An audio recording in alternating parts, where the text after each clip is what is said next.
روکتے ہیں بادشاہ اس کے لیے کہ کہیں ان کی دولت خالی نہ ہو جائے.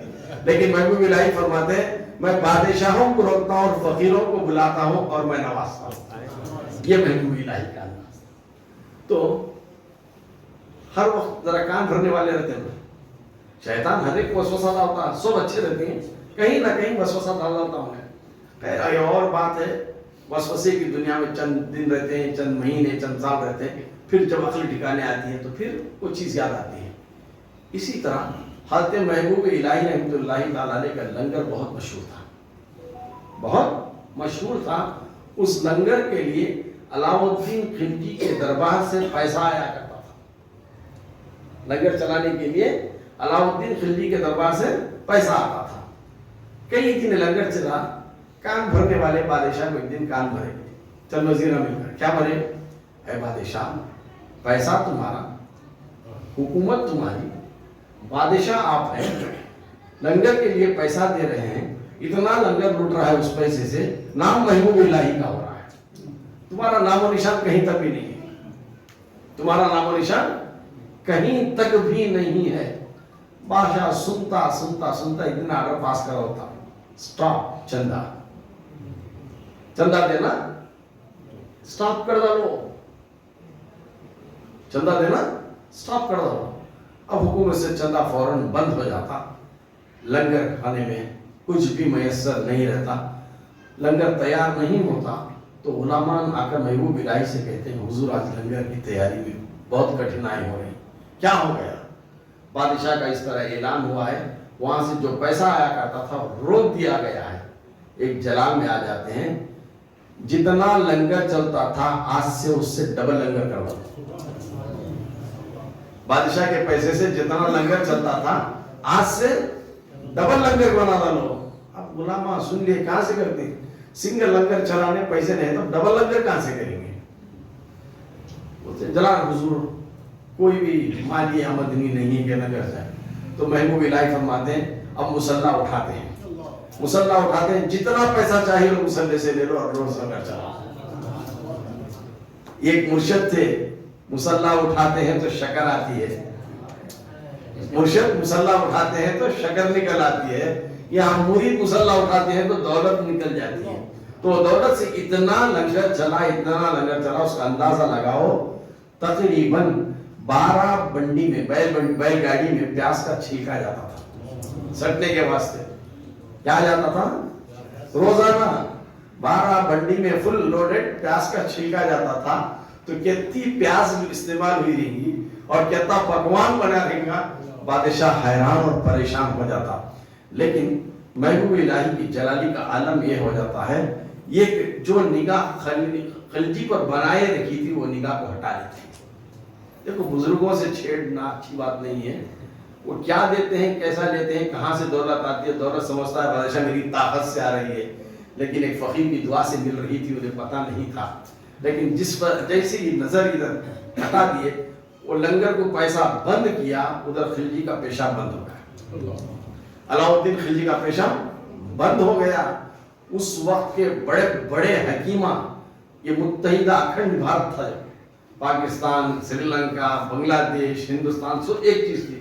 نہ جانے کتنے کتنے ماہر حکیمہ تھے, کتنے ماہر ڈاکٹر تھے, سب علاج کرے کہ پیشاب ہے کہ کھلتا نہیں, پیشاب ہے کہ کھلتا نہیں.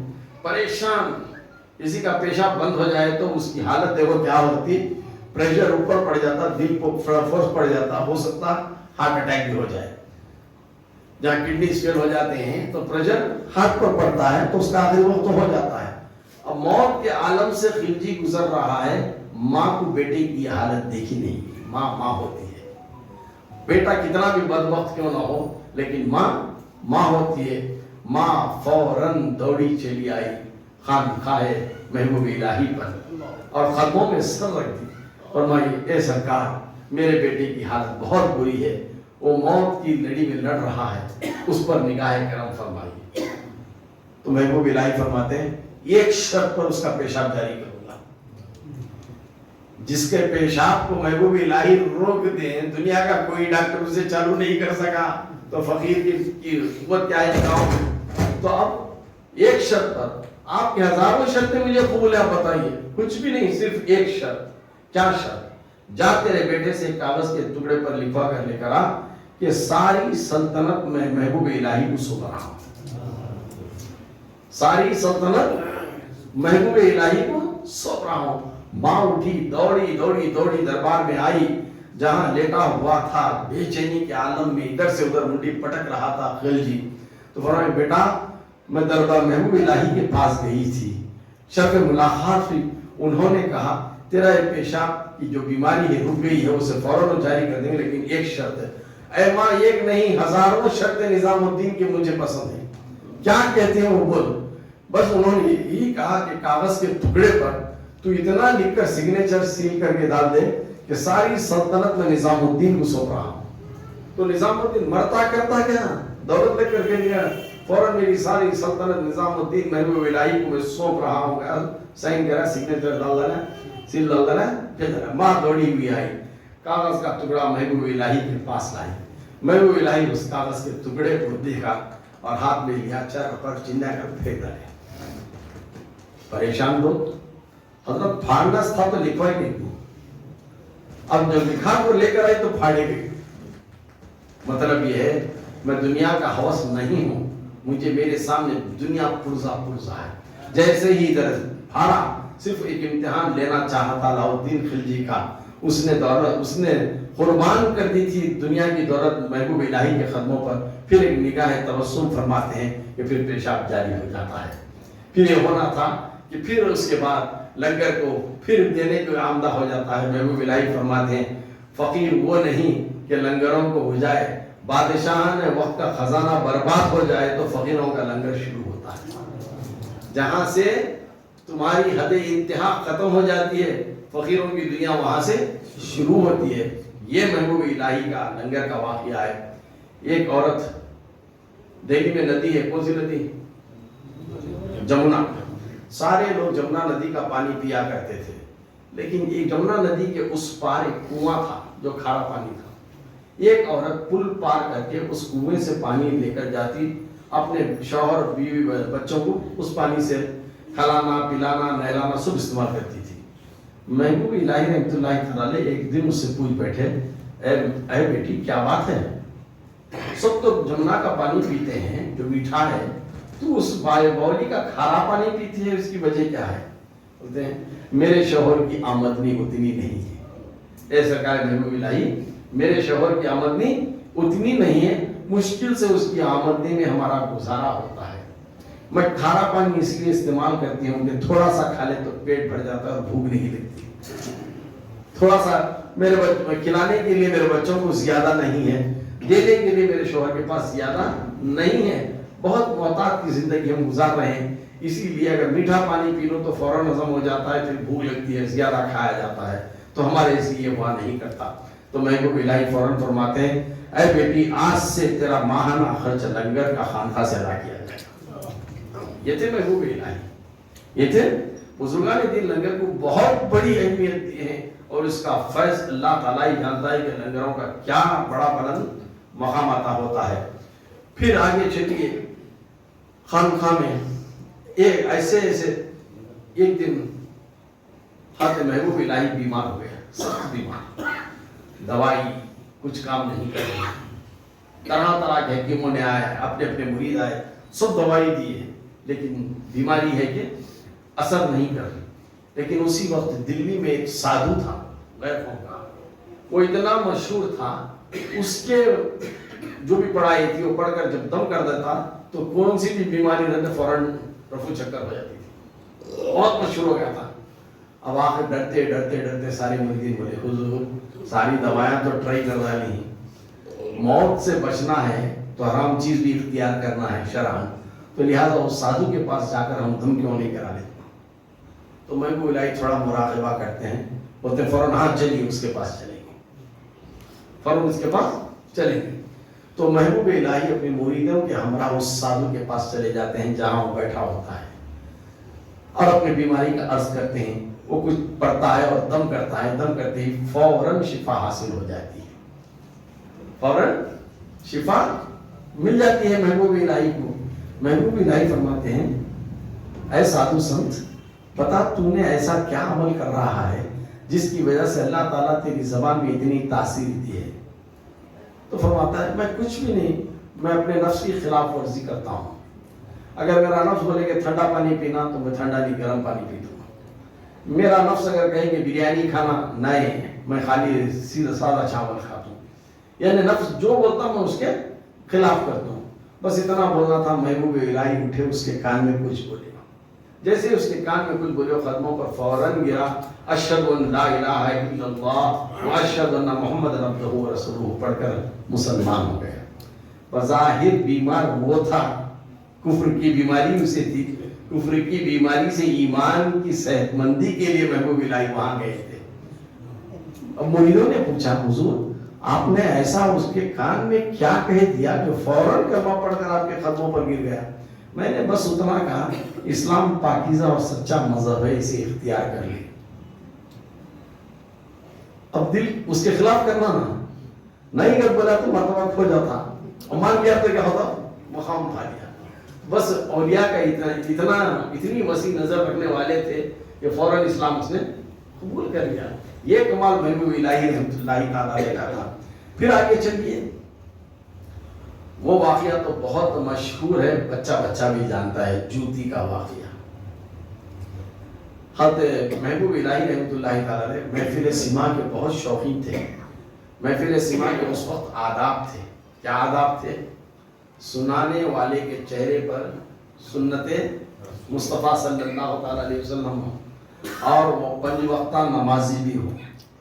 صرف 5 وقتہ نمازی نہیں، وہ تہجد گزار بھی ہو. تہجد کس کے لیے؟ سنانے والے کے لیے. اور محفل میں آنے والوں کے لیے بھی کنڈیشنز تھے. کیا کنڈیشن؟ 5 وقت کا نمازی ہونا اور تہجد کی نماز ایک بھی اس سے فوت نہیں ہونا. تو انہوں محفل سیما میں جانے کے قابل ہیں. آج ہم محفل سیما کہتے ہیں، صرف قوالی کا قوالیہ نعتیہ محفل ہوتی ہے، لیکن محفل سیما کی چشتیہ کے آداب پر اگر چلے جائیں تو شاید ایک بھی ہمیں نہیں مل پائے گا. بڑی مشکل ہے. صرف ایک ڈھونگ رچا لیتے ہیں، جیسے رنگ ملا کر ہم بھی ہے نا جھوم لیتے ہیں، کہتے ہیں نا بس وہی نشانی ہے. لیکن وہ خاصان خدا کا یہ عالم تھا، تہجد پابند گزار تھے. تو ان پر کسی شعر پر جب حال آ جاتا تو مولا کی تجلیات میں محو ہو جاتے تھے. وہ عالم تھا، یہ محفل سما کا عالم تھا. ایک دن خوانا بہت سنتے تھے، بہت مشہور خوانا سنتے تھے کہ نظام الدین سرکار محفل سما سن کر بہت دولت دیتے ہیں. یہ قوال بہت دور دراز سے آیا. محفل سما منعقد کیا، سرکار سنے، لیکن دینے کے وقت اس وقت کچھ بھی نہیں تھا. دنیا کا مال و زر کچھ بھی نہیں تھا. چاہتے تو مسلح الٹتے، لیکن ایک مصلحت تھی اس میں. تو انہوں نے کہا بیٹا تو نے بڑا اچھا کلام تو سنایا ہے، دینے کے لیے میرے پاس کچھ نہیں ہے، بس جوتی کھڑاوے ہی میں لکڑی کے کھڑاوے جوتے ہیں، بس سوچ لیتے ہیں. ہم نے کیا اور بزرگاں رہتی ہیں، اولیاء کا مقام رہتا ہے کہ نہیں کر بولنا، اٹھا لیتا ملا سو کیا کی بسلے بول کو لے کو لپٹ لے کو جاتا رہتا. واپس آیا تھا لاہور کی طرف سے، لاہور کی طرف جاتا تھا. اس وقت امیر خسرو نہیں تھے. امیر خسرو علاؤالدین خلجی کے کسی کام کے لیے کہیں باہر گئے ہوئے تھے.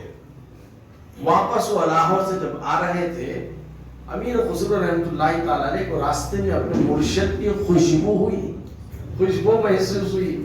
جیسے سرکار دو عالم صلی اللہ تعالی وسلم کسی گلیوں سے گزرتے تو صحابہ اس گلیوں سے تلاش کرتے ہوئے چلے جاتے خوشبو کو. سرکار کے پسینے کی خوشبو کو سونگتے ہوئے سرکار تک پہنچ جاتے تھے. اسے اور آسان سمجھاؤں، اگر غیر قوم میں کوئی مر جاتا تو ہر جگہ دیکھیں سمجھیں بینڈ باجے ایک ساتھ جاتے ہیں. کیا ساتھ لے جاتے ہیں؟ کہیں کو معلوم کر بھی بدبو جاننے بدبو جاننے کا نہیں ہے، یہ عرصے دراز کا ایک چیز ہے. پہلے کیا تھا، گاؤں میں روڈا گیڑا کیا بھی نہیں تھے. اور مشان گھاٹ کہاں کی رہتا تھا، مشان گھاٹ کہاں کی رہتا تھا. کون کیا آپ کو مشان گھاٹ کو جانا اگر معلوم ہوتا، راستہ معلوم نہیں ہوتا، اسے کیا ہوتا سٹلے کو جاتے تھے تاکہ آنے والا وہ پورا فالو کر لے، وہ مشان گھاٹ تک پہنچ جانا. یہ تھا اس کا مقصد، یہ تھا اس کا